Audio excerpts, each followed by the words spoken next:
అయినా మనం చనిపోవాలి అని రాసిపెట్టి ఉంటే ఎక్కడికి వెళ్ళినా చనిపోతాము. నేను మాత్రం ఎక్కడికి రాను, ఇక్కడ ఉంటాను.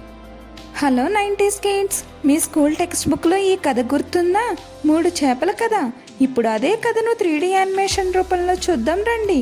మీ స్కూల్ డేస్ మళ్ళీ గుర్తుకు వస్తాయి.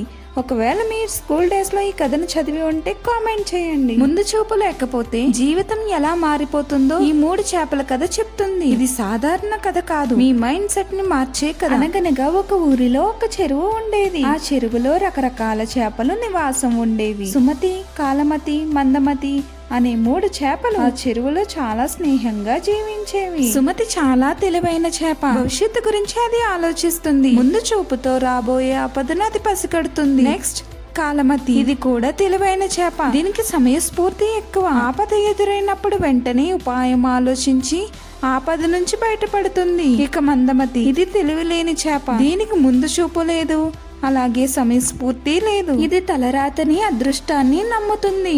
ఎలా జరగాలని రాసి ఉంటే అలా జరుగుతుందని నమ్ముతుంది. ఒక రోజు ఈ 3 చేపలు కలిసి మాట్లాడుకుంటాయి. సుమతి రాబోయే ఆపదను గురించి వీటికి చెప్తుంది. ఈ సంవత్సరం వర్షాలు చాలా తక్కువగా కురిశాయి. ఈ చెరువులో ఉండాల్సిన నీటి కన్నా చాలా తక్కువ నీళ్ళు ఇప్పుడు ఉన్నాయి. త్వరలో వేసవి కాలం రాబోతుంది. మనం చూసుకోవాలి. ఆ ఎండలకి తక్కువ నీళ్లు త్వరగా ఆవిరైపోతాయి. అప్పుడు జాలర్లు వచ్చి వల వేసి ఈ చెరువులో చేపల్ని పట్టుకెళ్తారు. కాబట్టి మనమందరం దగ్గరలో ఉన్న పెద్ద చెరువులోకి వెళ్ళిపోదాం. మన ప్రాణాలని దక్కించుకుందామని సుమతి కుమతి మందమతితో చెప్తుంది. అప్పుడు కాలమతి ఇలా అంటుంది. వేసవి కాలం రావటానికి చాలా రోజులు ఉన్నాయి. చెరువు ఎండినప్పుడు జలాలు వచ్చి వాళ్ళ వేసినప్పుడు నేను ఒకప్రం ఎక్కడికి రాని ఇక్కడే ఉంటాను. మీరు కూడా ఇక్కడే ఉండండి అని అంటుంది. వెంటనే మందమతి ఇలా అంటుంది. అయినా మనం చనిపోవాలి అని రాసిపెట్టి ఉంటే ఎక్కడికి వెళ్ళినా చనిపోతాము. నేను మాత్రం ఎక్కడికి రాను, ఇక్కడ ఉంటాను. వీళ్ళ మాటలకు విసుగు చెందిన సుమతి ఇలా అంటుంది. ఖచ్చితంగా వేసవి వస్తుంది, చెరువులో నీళ్లు తగ్గిపోతాయి, అప్పుడు జాలర్లు వస్తారు. నేను మీ మాటలను నమ్మి ఇక్కడ ఉండలేను. రేపు ఉదయం దగ్గరలో ఉన్న చెరువులోకి వెళ్ళిపోతున్నాను మిత్రమా. మీరు ఇక్కడ జాగ్రత్తగా ఉండండి.